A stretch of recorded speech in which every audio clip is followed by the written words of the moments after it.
Oke, sebelumnya mungkin saya akan memperkenalkan diri dulu.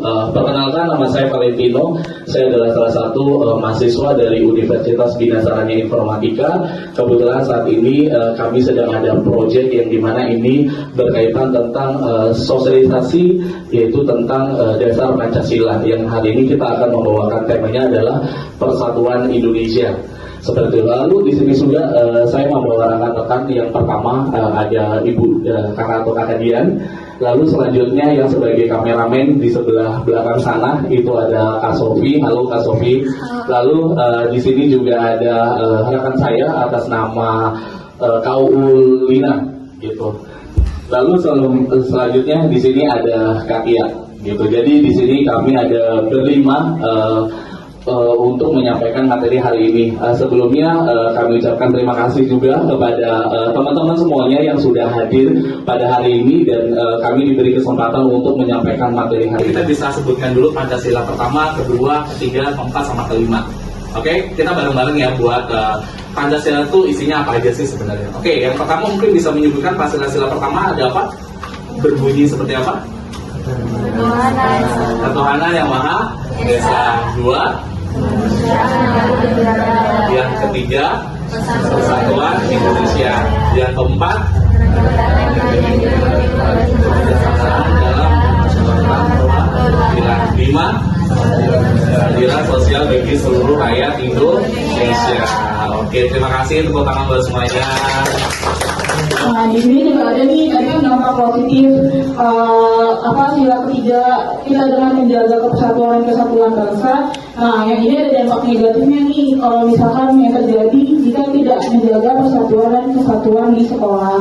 Kan yang namanya persatuan dan kesatuan bangsa ataupun antar teman seperti itu. Jadi di sini mungkin poinnya kita adalah untuk memberikan edukasi kepada teman-teman semuanya, bahkan buat lingkungan kita sendiri sebenarnya, bahkan mau di wilayah sekolah atau mungkin di wilayah pertemanan atau mungkin di kampus sendiri, sebenarnya kita memang harus menerapkan yang namanya persatuan dan kesatuan, yang dimana sebenarnya di sini adalah untuk menghindari hal-hal ataupun dampak-dampak negatif yang sebenarnya itu akan terjadi. Sebenarnya di sini itu adalah nggak semua kita cantumkan, banyak sekali yang dimana sebenarnya kejadian yang sering terjadi baik di lingkungan sekolah ataupun di masyarakat. Salah satunya mungkin yang tadi disebutkan sama kalian ya, bisa terjadi yang namanya bully di sekolah. Lalu selanjutnya juga ada hal-hal yang memang akhirnya membuat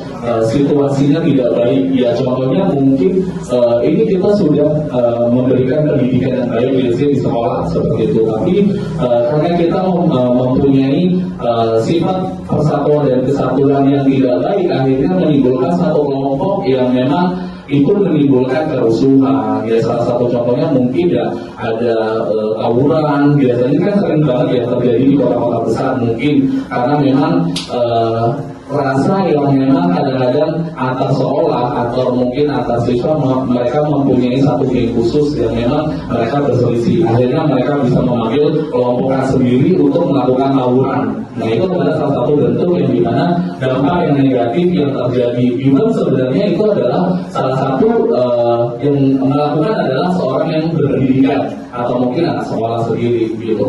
Sebenarnya kan dampak negatif ini atau dampak positif ini tidak hanya dilakukan di lingkungan sekolah, bahkan ya di luar itu juga bisa. Ya mungkin kalau kita lepas dari sekolah, mungkin kita lepas dari alma mater atau mungkin dari baju sekolah, tapi kita juga harus bisa menerapkan itu di luar dari lingkungan pendidikan, yaitu di lingkungan sekolah.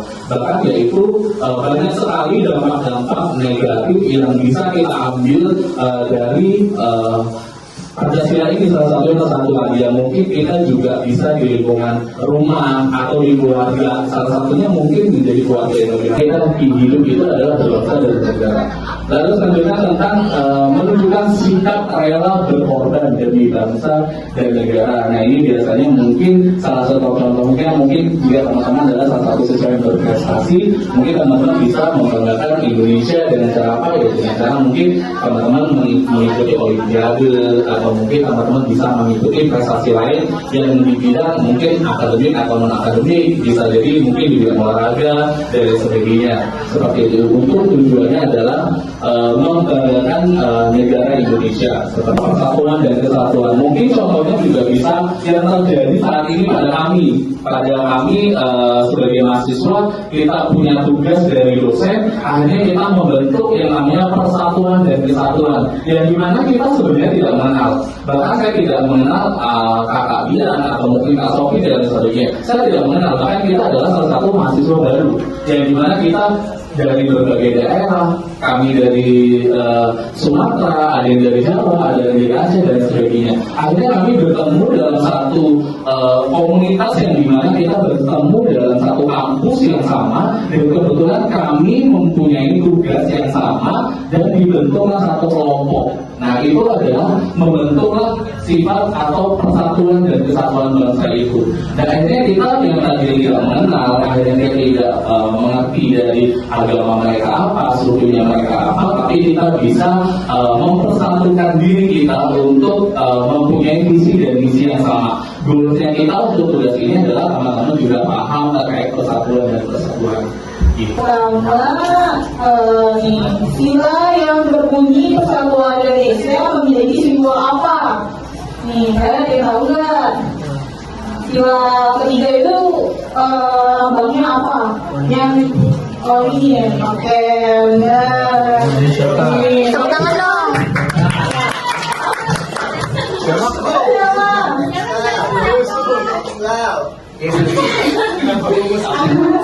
Siapa yang jawab? Siapa yang jawab? Yusuf.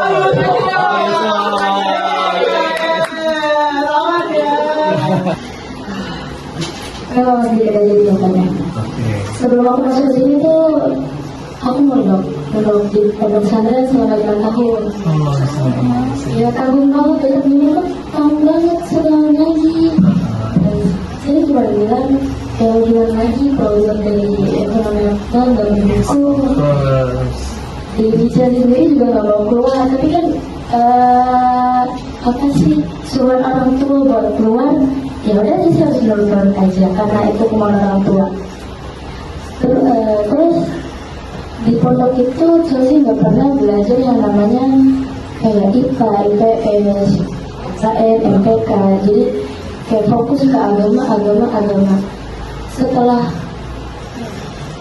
Keluar dari situ. ya keluar dari pondok pesantren tuh Chelsea kayak, aduh ini yang pintar-pintar banget, saya nggak tahu dunia luar, saya cuma tahu kayak ini gimana supaya saya itu bisa tahu sama semua pelajaran orang pelajari. Jadi setelah saya berpikir kayak mana ya, apa sekolah ulang lagi atau gimana, jadi berpikir ulang ternyata oh yaudah deh jadi sekolah ulang lagi biar nambah wawasan lagi, biar nambah pelajaran yang harus kasih pelajaran. Oke, terima kasih. Terima kasih Kak Chelsea. Kemudian semuanya buat Kak Chelsea, bukan untuk semangat. Kak Chelsea tetap bersemangat untuk melanjutkan sesuatu hal yang tadi saya informasikan, sesuatu hal yang sudah pernah terputus. Mari kita sambung lagi dengan jembatan yang baru.